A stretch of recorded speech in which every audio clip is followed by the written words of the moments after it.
Itutuloy na ng Department of Social Welfare and Development ang issuance ng guarantee letter para sa mga kababayan na nangangailangan ng cash aid para pampagamot o kaya ay gastusin sa burol. Pansamantala itong sinuspindi noong Disyembre ng nakaraang taon matapos maantala ang pagbaba ng pondo ng Department of Budget and Management.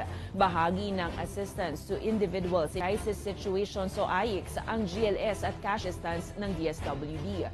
Para sa mga aplikante ng tulong pinansyal, maaaring magsumite ng hospital bill o statement of accounts, promissory note, government ID at social case study report na sinertipikahan ng social worker na nag-assess sa pasyente sa central o field office ng kagawaran.